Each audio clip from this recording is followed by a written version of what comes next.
आपका doctor N के चलोत्रा एक बार फिर आपकी सेवा में।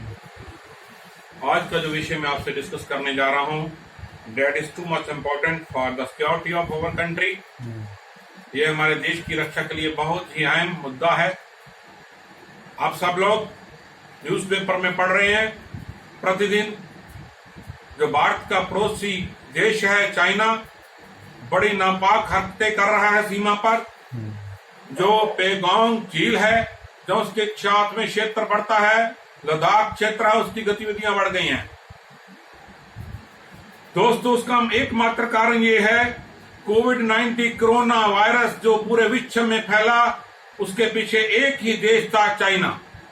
उसने जैविक हथियारों का एक एक्सपेरिमेंट किया जो उसके नियंत्रण में नहीं रहा और उससे पूरा विश्व जो है त्रासद हुआ, पूरा प्रभावित हुआ। और अब बड़े बड़े देश जैसे America, Europe, Africa, Australia, Bharat, Asia और भी अन्य देश जो हैं वो चाइना का इकोनॉमिकली, सोशली बाइकआउट कर रहे हैं। उनकी कंपनियों को वहां काम करने से रोक रहे हैं, क्योंकि उनको उन सब देशों को चाइना पर विश्वास नहीं रहा, समेत भारत। इस बात से चाइना बहुत तिलमिला गया है। इस बात से चाइना का जो शासक हैं और प्रशासक हैं और उनकी जो आर्मी है, जिनको रेड आर्मी कहते हैं, जो चाइना के शासन के कंट्रोल में भी नहीं है, सब तिलमिला गए हैं। इन्हीं बातों की फ्रस्ट्रेशन निकालने के लिए वो कुछ अपने साथ कम्युनिस्ट विचारधारा के जो मोस्ट प्रोबेबली कंट्रीज हैं, जहां कुछ मिलिटेंट विचारधारा के कंट्री हैं, उनको साथ में लेकर के किसी न किसी देश के साथ लड़ाई छेड़ना चाहता है। मैं अपील करता हूं पूरे भारतवर्ष को, पूरे विश्व को, उसमें बाहुबली देश अमेरिका, बाहुबली देश जितने भी यूरोप के हैं वो सभी, और भी अन्य जो एशिया के देश हैं, जापान जैसे देश हैं, और जो सऊदी अरब जैसे देश हैं, जो पूरी ये सीरी है, और विशेषता भारत को, चाइना जो है वो आत्मनिर्भर देश नहीं है। उसका 60% जो जमीन है, भूमि है, उपजाऊ नहीं है। वो दूसरे देशों के व्यापार पर निर्भर है। कृपया चाइना से हर प्रकार का बहिष्कार कर दिया जाए। इससे उसकी इकोनॉमी खत्म हो जाएगी, उसके अपने देश में भूखमरी, हाहाकार, अनएम्प्लॉयमेंट पैदा हो जाएगी, वो किसी से लड़ नहीं पाएगा।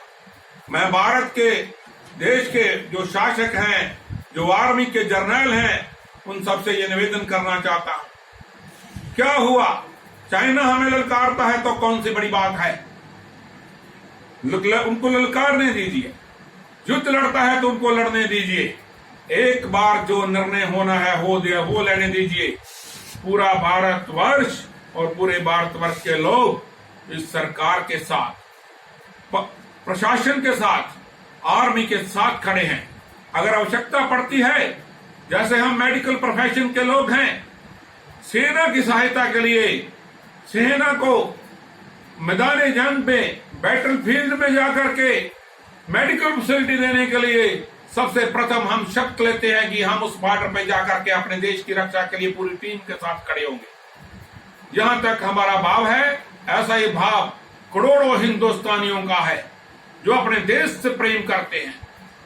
चाहे वो मुसलमान हैं, चाहे वो ईसाई हैं, चाहे हिंदू हैं, चाहे सिख हैं, बौद्ध हैं, जैन हैं, पारसी हैं, चाहे दलित हैं, चाहे अनुसूचित जातियों के लोग हैं, कबीला जातियों के लोग हैं, वो सब अपने देश के लिए मरने को तैयार हैं और मारने को तैयार हैं।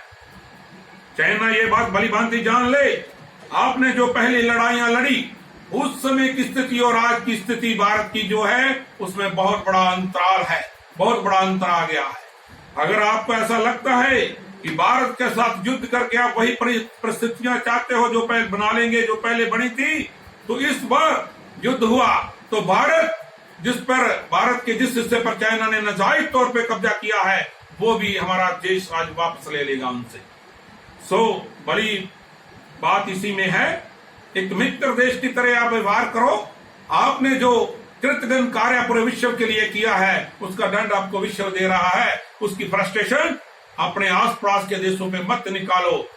भारत तुम्हारे साथ हर तरह दो हाथ करने को तैयार है।